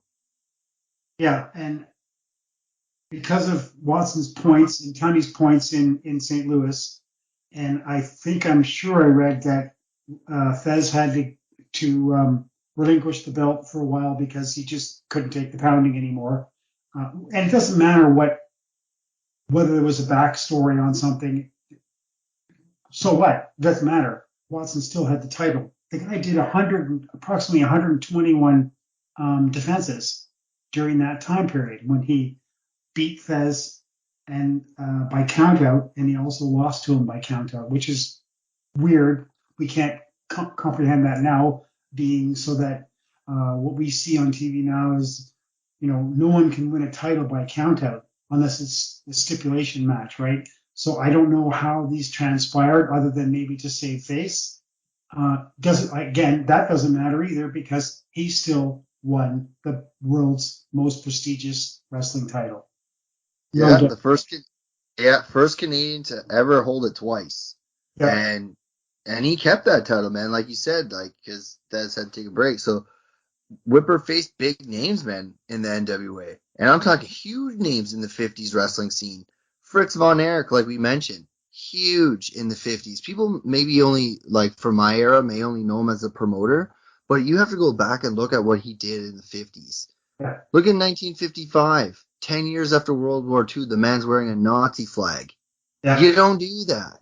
You know what I You got mean? Like, you got to have cojones the size of my fists. yeah, that's true heat, right? Legends like Don Leo Jonathan face Whipper for the title. Gorgeous George, who we're going to talk about shortly. Pat O'Connor, right? Obviously, he lost the title back in St. Louis, which is fine because Thesz was the man, Yeah, right? So to lose the title, to win it back in St. Louis is no big deal because, like we said, with Yvonne Robert, right? Like Whipper won the title in Toronto. Now he loses it in St. Louis, yeah, right? Same with he won the title in Toronto or Montreal, lost it in Toronto, kind of yeah, thing. It's just how everything worked, man. And this match still, like, it's a whole chapter in AC's book. yeah. Like And it's it's that important. a It's that fantastic important. for Canadian wrestling history. It's he's got a great book. He's done a great everything he does. He touches. It's well researched. Definitely a shout out to him and his talent for the website and the books. But really, we can't say enough about what this means and what this meant to Tunney, to Canadians, to Toronto, to Maple Leaf Gardens. It's just massive. I know I have some of the guys he wrestled against to add to your list on the 1956 title reign. Leighton, Schmidt, he wrestled Bull Curry. In 56, he wrestled, like, we think of um, wrestling is so small now because the guys don't go all over the world. Even in the 80s and the 90s, like, we're still traveling to Japan. Some guys were still working co-promotions, like different promotions and stuff. In 56, Watson wrestled in Texas, California, Ohio, Minnesota, Washington, St. Louis, Tennessee, and Kansas, and then right across Canada also. He You figure the cooperation between promoters to do 8 different states back in 1956. This is not like 20 years ago. This is a long time ago. Cooperation to book these guys to get Watson to travel to all these places to face the local champion or big heel that was there. It's a big, big deal. Also another thing in '56 that because Frank was a massive NWA and devout NWA member, Watson performed excuse me, around 60 shows for Frank in his quote home area, and 21 of them were in other parts of Canada. So about 40 shows in Ontario for Frank. So out of the 121 defenses, he did about 40 shows for his promoter. So that had pull too, right? And then 21 shows in other parts of Canada like Saskatoon, Regina, Winnipeg, Edmonton, Vancouver, Montreal, Ottawa. Yeah, not to mention, I know in 1956 too, Gene Kiniski came around, and that was another, like we talked about it a little briefly earlier. Gene Kiniski from British Columbia. Yep. Yeah, right. He former football player, Former everything. CFL. Yep. Yeah, former everything. You're so funny. In 1957 in Toronto, that was the year Kiniski. I mean, it's so hard to explain how important Kiniski was to Whipper, because you had Yvonne in Quebec and then you have Kiniski in British Columbia. Yeah. So it's like you're starting to see Canadian stars pop up absolutely everywhere. In 1957, in the year in Toronto, it was definitely the year of Gene Kiniski. He literally was everywhere. He's all over my research. You know that I track Gene Kiniski, and I'm trying to track certain guys with the stuff I have. He's literally everywhere. London, Hamilton, Buffalo, Oshawa, Bowmanville, to Ottawa, Montreal, fly to Toronto. It's ridiculous. Whipper versus Gene was actually the whole rival was the top draw in 1957. The whole thing, man. Whipper Watson and Yukon Eric versus Gene Kiniski and Dick Hutton drew 15,000 people. 15,000 people. Now I want everyone to remember that in 1956, when he won the title off Luthez, it was also 15,000 people. So, Wes, I have to ask you, by 1957, is Whipper Watson the hottest star in pro wrestling, at least Canadian-wise? Probably, if he's not, he's right neck and neck with Kiniski. These, like you said, and in your research, you put down here, they were intertwined. These guys were salt and pepper. These guys were they were fantastic together. They probably worked so many times in tags and singles matches. Because I saw Gene Kiniski live, I relate to him because he was everything that I thought a wrestler should be. Except he wasn't muscular. That's the only thing he wasn't. He was a great talker. He had just a fantastic look. Whipper Watson was handsome as far as I'm concerned. Kiniski was rough looking with his brush cut and everything. But he's a former football player. Yeah, Kiniski was a lot like Kowalski, who was perpetual motion all the time. Now, I don't know if you watched one of the matches with Fritz and Whipper in Buffalo where Gene interferes, and they do the rip the jacket and close off the guy in the ring. Whipper goes a little crazy, kind of healing, trying to get his point over that, don't mess with me when I'm in another match with someone else, right? That was the rivalry that they had. In this match, Watson and Von Erich are wrestling, but when Kiniski shows up, the whole dynamic of the match changes because everybody knows, yes, Whipper and Fritz hate each other's guts, but Kiniski and Whipper hate each other's guts even more. And Kiniski could do anything in the ring too, which was fantastic. Whipper might have been slowing down by 56, 57 a little bit. but not. Yeah, by 58 he was mostly tagging. Yeah. Even though in 1958 he was almost like tagging all the time. But you got to think like that's all. He's over 20 years in, 22 years in already of going nightly for years, Yeah. right? But even though he was tagging in 58, the top drawing match in 58 was Whipper Watson versus Al Bunny Dunlop. You got anything on Al Bunny Dunlop? I think it must have been a really low period for the Gardens because Al Bunny Dunlop was also a referee in Toronto and a great guy, supposedly. I think Roger Baker knew Bunny Dunlop. But for me, I've never seen him wrestle. I've never seen, I don't know if there's any video of Dunlop even existing because he just wasn't that big of a he wasn't. So it must have been a slow period or some guys who just, there was, for whatever reason, there was no big draw for Watson. I have a hard time believing that that was the biggest drawing match because whatever. As in Dunlop, not Watson. Yeah. You want to know how I know 1956 is a long time ago? Because you weren't even born yet. Yeah, that's Let's right. move on. It's not. Yeah, you old, bro. Okay. I still Next. saw Ric Flair and Snuka though. Rub it in, buds. What's one of the biggest rivals though in the 50s and one of the biggest villains that came to television in the 50s is Gorgeous George.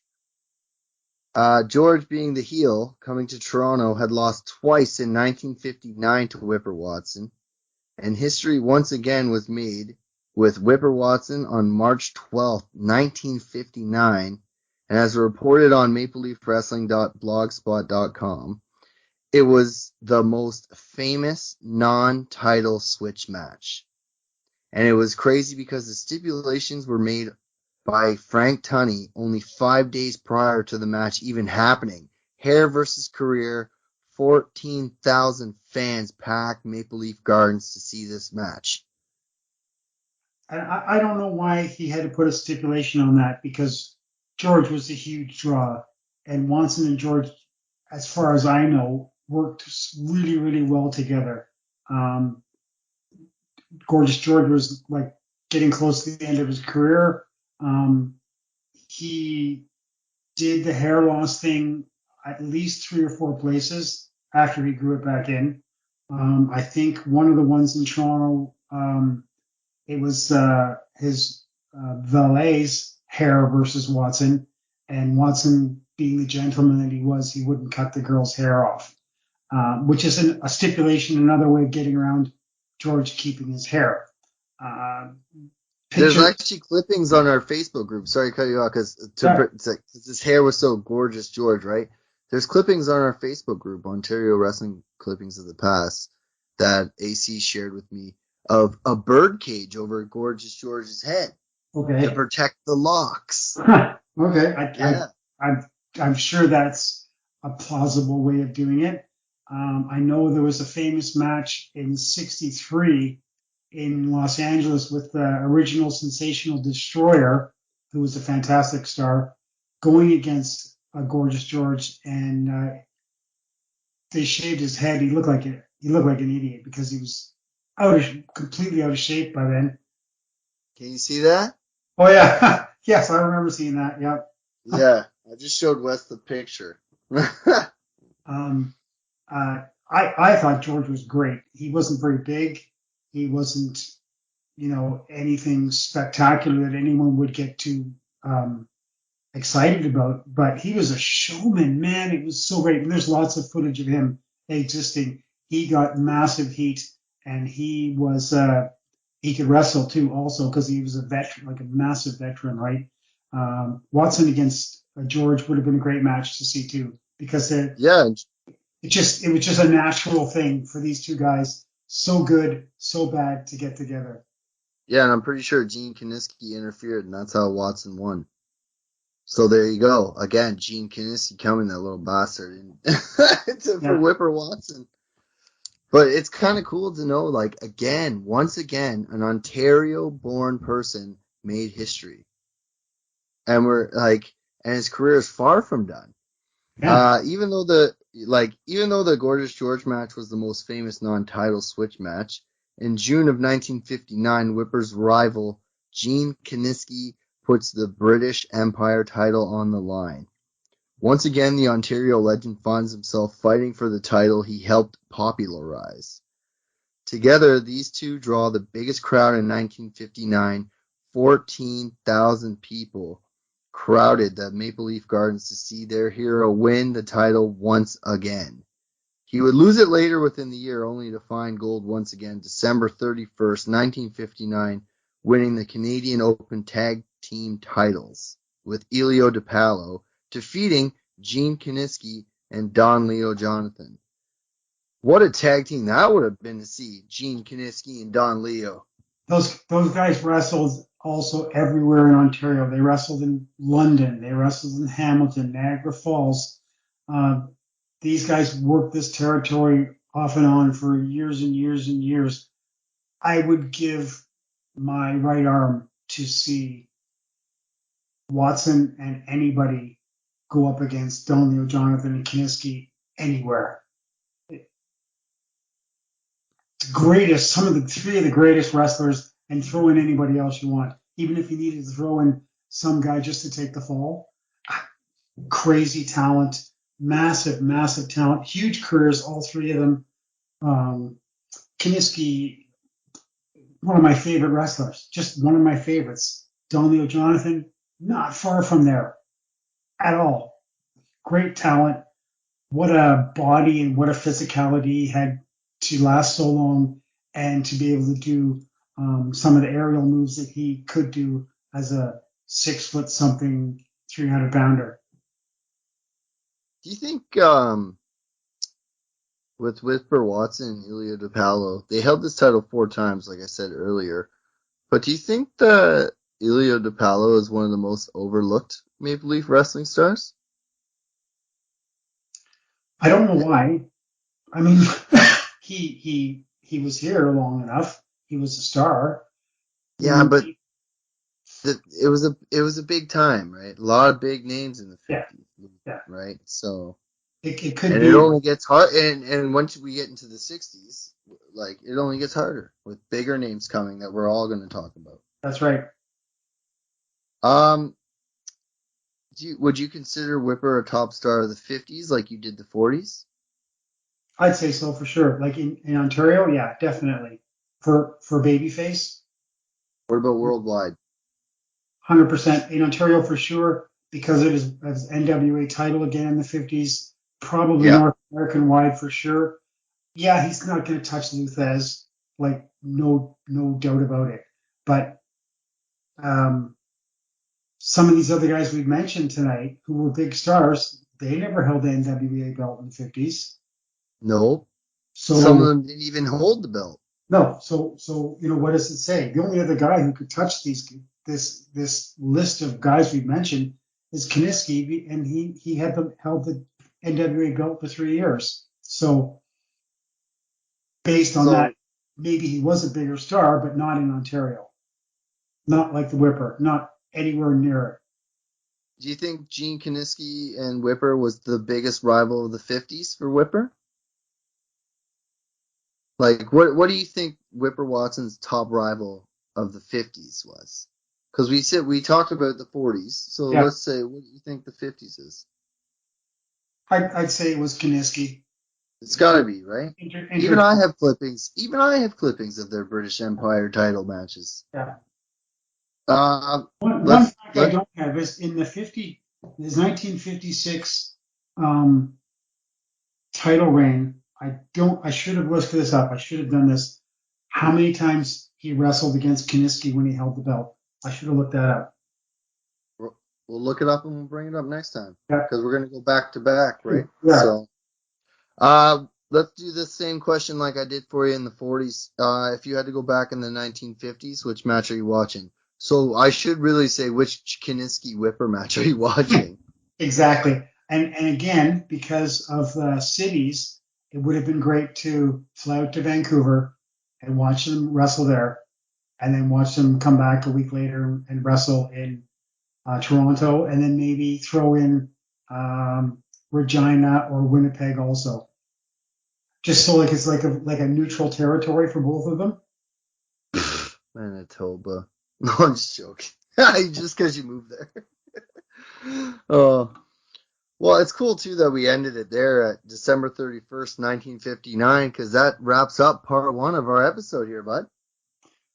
So I was just writing down, look up Kiniski Watson NWA title matches during, and I put down each person's reign because Okay.